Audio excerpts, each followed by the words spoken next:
Thank you, thank you. Wow. It's amazing to be here. You know what I'm thinking as I'm coming down the steps is don't fall and bust your ass in front of all of you and in front of all these cameras, because they would never let me live that one down. You know, the previous president, I'm trying to be nonpartisan. You ever seen these old cartoons where you've got the angel on the shoulder and the devil on the shoulder? Well, because I'm speaking to all of you, our great patriots and service members, I've got the angel on my shoulder saying, JD, don't be partisan. We're gonna make this nonpartisan. And then I've got the devil on my shoulder who wants to talk about every time that Joe Biden fell up or down the stairs. And the media didn't care about that, but if I did it one time, it would be a major, major story. But let me just say to all of you, first of all, I'm so proud of you. And I'm grateful to be here, and I can't think of any better group of people to spend this week before America's 250th birthday. Give it up, ladies and gentlemen. It's an honor to be here with you.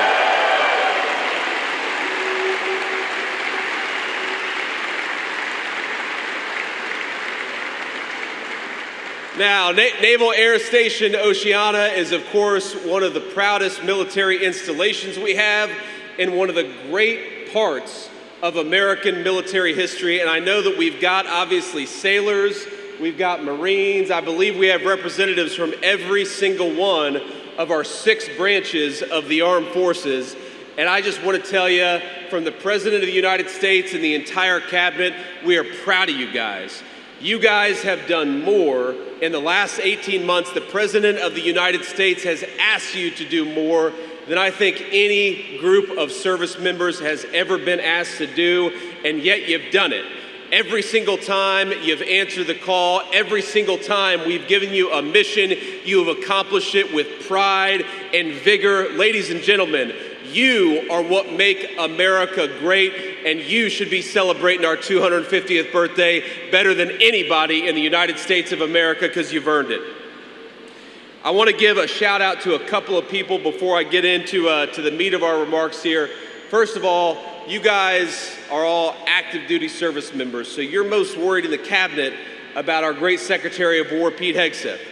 But all of you will eventually hit a point where you need the help or you rely on the services of our great Secretary of Veteran Affairs, Doug Collins. Doug, give it up for Doug. He's doing a great job at the VA.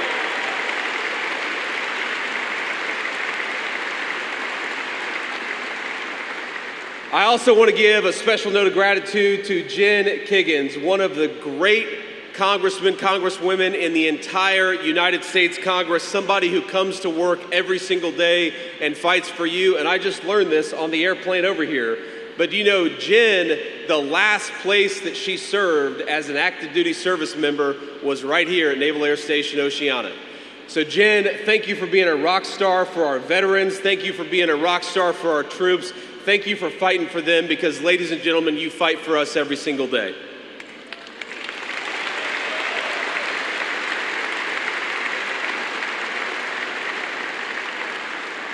And finally, as much as every single one of you have served and done an amazing job, I want to give a special shout out, a little bit late, but I want to give a special shout out to the members of Carrier Air Wing 8. Where is Carrier Air Wing 8? Where are you guys at? Got some of you all around. So this wing just finished, came home in May from a historic 11-month deployment. The wing logged nearly 12,000 launches across the deployment and over 5,500 flight hours in support of Operation Epic Fury alone. All of the great things that we've accomplished, you guys are the reason that we've been able to accomplish it. So thank you and welcome home. A little bit late, but welcome home. We're proud to have you guys back.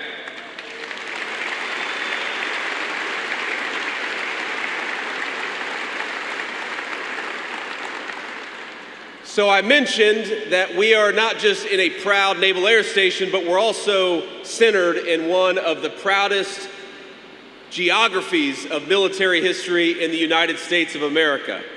Just as I understand it, a few miles away, General George Washington, the day after we won at Yorktown, commissioned a religious service to give thanks to Almighty God.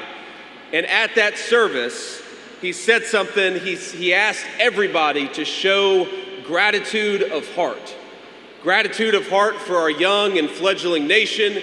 Gratitude of heart that we were able to win a military victory against the longest odds, the most powerful empire in the history of the world. But I think that gratitude of heart is so much a part of what we do and what we fight for in the United States military.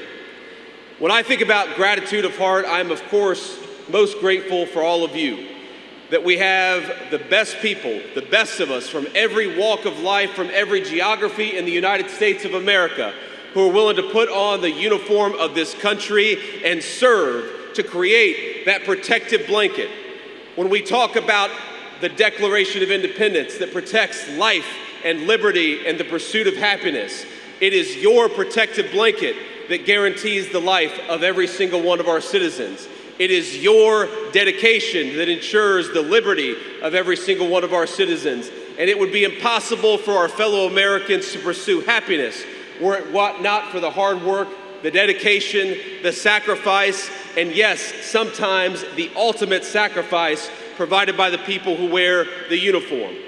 I know, because I of course was an enlisted Marine for 4 years, that sometimes you get into this mode where you're thinking about the day-to-day of the job, you're thinking about the task that you got to accomplish, you're thinking about how do I make sure that the sergeant or the gunnery sergeant or the second lieutenant who's in charge of me doesn't chew my ass today.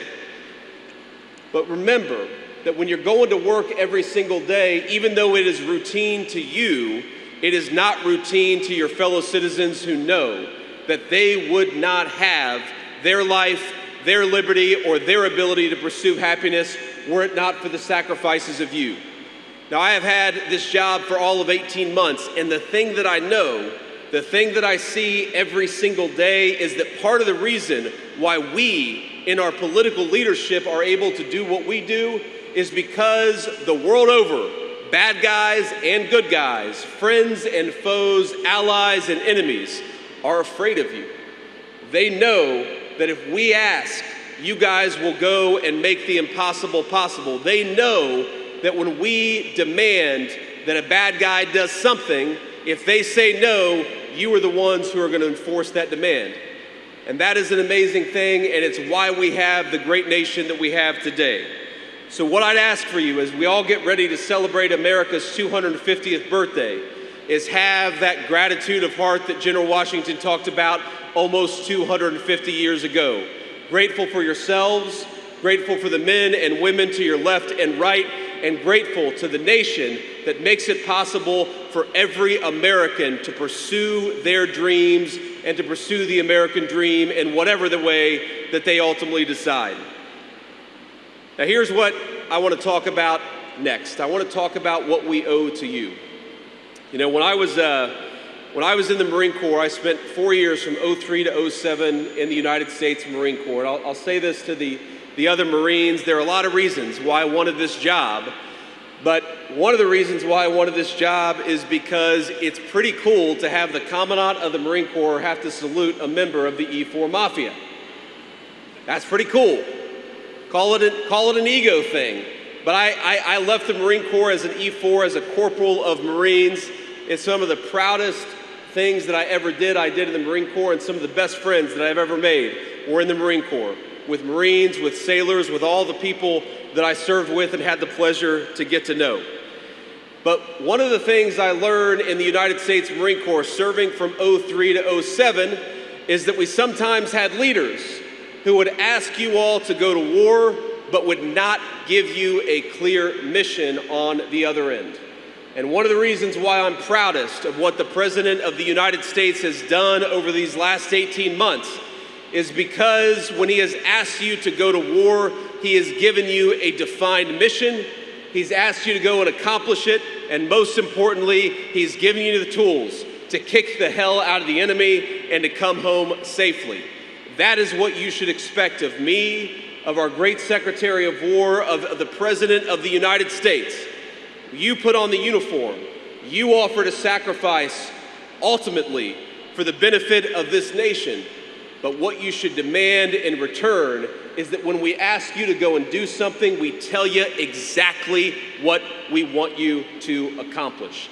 That is what this administration has promised, and that is what this administration has delivered on. Because when I think about what happened when I was a young Marine in 03 to 07, is we had a lot of people who were asking our military to do the impossible, but they weren't giving them clearly defined missions and clearly defined objectives.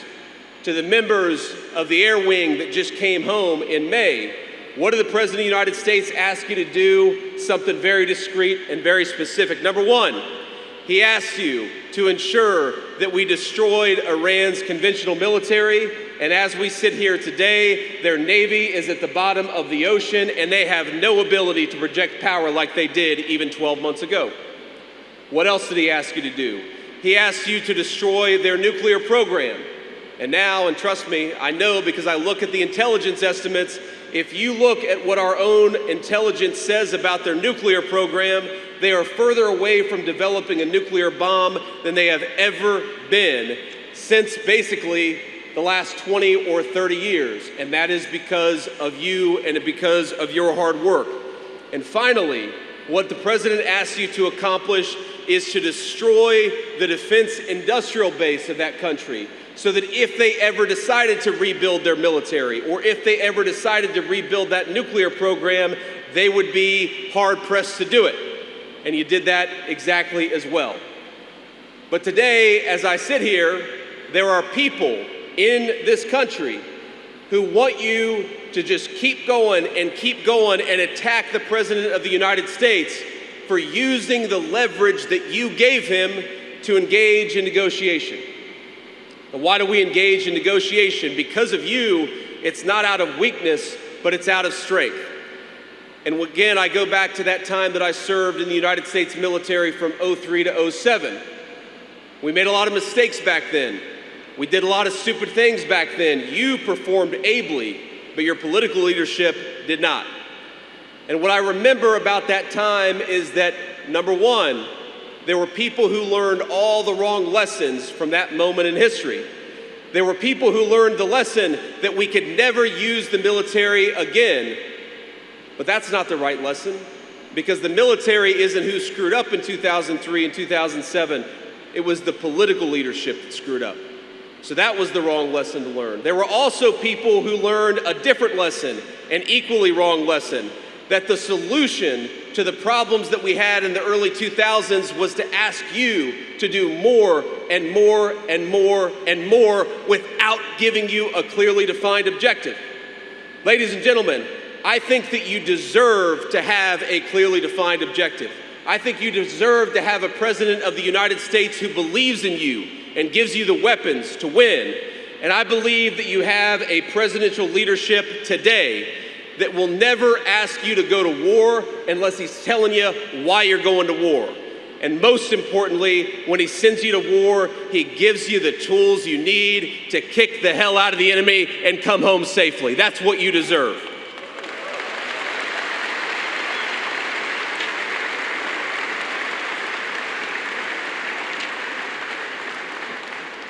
And I look at the American media these days, and I hear people who are attacking the President of the United States for negotiating, even though the President is negotiating from a position of strength because of you.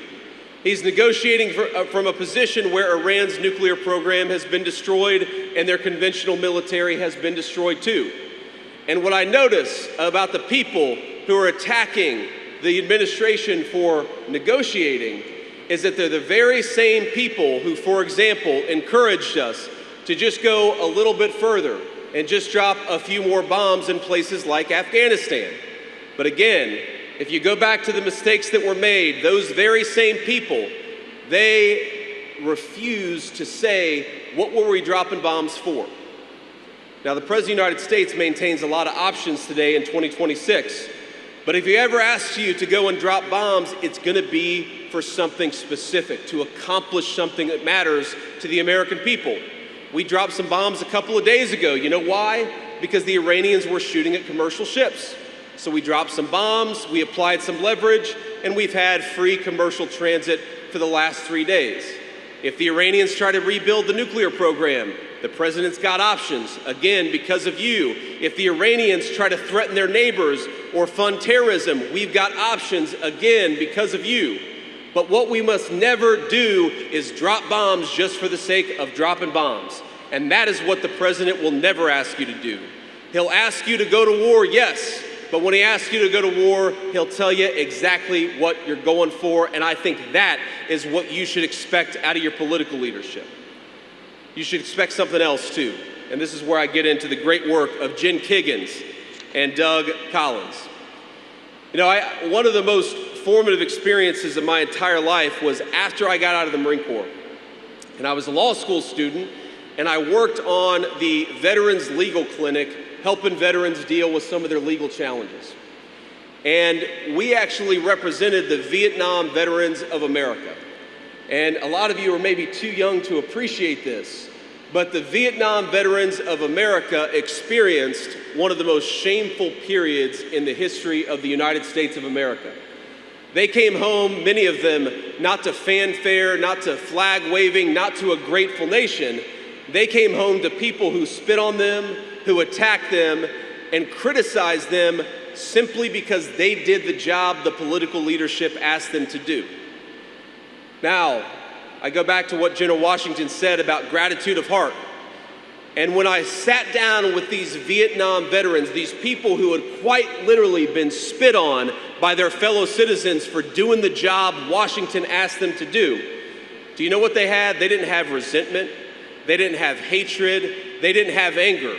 They had a simple motto, that never again would America do to a generation of veterans what happened to the veterans from Vietnam. It was an amazing thing. And so when they came to us and they wanted legal help, it wasn't for themselves. It was for all of you. And it was for the generation of veterans that I represented, the veterans in Iraq and Afghanistan. And they committed themselves, these old red hatters. Some of them were the saltiest people you've ever met in your entire life. But they committed themselves to help all of you because they wanted to make sure that the United States would never again treat a generation of veterans the way that it treated the Vietnam veteran generation. And that's an amazing thing. That is the spirit of gratitude. And what we've done is we have taken that charge and we have run with it. What Doug Collins has done is we have seen, working with Jen Kiggins and some of our other great rock stars in Congress, is we've seen veteran backlogs at their lowest level in 30 years. When you call the VA, whenever you get out of the military and you call the VA, somebody ought to actually answer the telephone. And that's what we've done because of Doug Collins and Jen Kiggins. If you or your family needs medical care, it should be there, and that's what's happening because of Doug Collins and Jen Kiggins. Ladies and gentlemen, some of you will serve 4 years, and some of you will serve 34 years.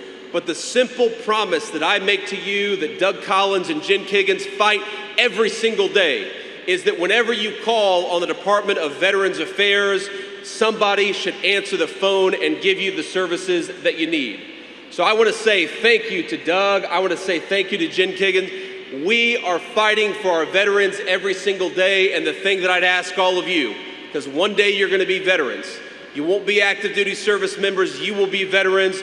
Are we going to continue to fight for our veterans just as the Vietnam veteran generations has fought for you? Absolutely we will.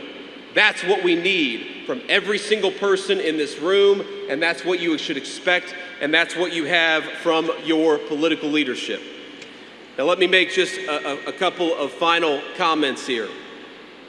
You know, one of the things that we've tried to do in our Department of War is to recognize that you guys are able to do amazing things, but only if you're empowered to actually do them. Why have we gotten rid of diversity, equity, and inclusion? Because we recognize that Americans from every walk of life, from every ethnicity, from every race and religion, that you all can exceed, that you all can succeed if you're empowered by your leadership. Why have we given you the best equipment anywhere in the world? Because when you go to war, you shouldn't be looking down the barrel of a gun of somebody who's got something better than you have. You ought to have the very best stuff. But I think the thing that I'm proudest of is that we have empowered you to do great things again. We're not telling you to look behind you. We're not telling you to think about whether your warfighting abilities or your warfighting capabilities are going to be second-guessed by a politician back in Washington. We're sending you overseas if we have to. We're giving you clearly defined missions, and we're making it possible for you all to do exactly what you need to do. So from one enlisted Marine to all of you, I just have a couple of final thoughts. Number one, I am grateful to you. You may not realize this, but I spend my time with a lot of political hacks back in Washington, D.C. Not Doug and Jen, but there are some political hacks back in Washington, D.C. You are the people who make this job worthwhile, and you are the people who make this job something proud to do. I know it. You may not see it, but I've looked in the eye of a lot of bad guys, and those bad guys respect the United States because they fear you. So number one, thank you. And number two, I want to say as we get ready to celebrate 250 years of great American history, I want you all to know that that celebration belongs to you as much as it belongs to anybody in the United States of America. For 250 years, it is people like you who have put on the uniform of the United States of America and made sure that our Constitution actually has meaning, who have put on the uniform of the United States of America and made sure that those backyard barbecues and those celebrations we're going to see over the next few days exist under a blanket of liberty and protection. Ladies and gentlemen, you are the very best part of the United States of America. So happy 250th birthday. Let's keep on celebrating. And because of you, my friends, the next 250 years of the United States of America are gonna be better than the last 250 years. God bless you and happy Independence Day, my friends. I'm proud of you.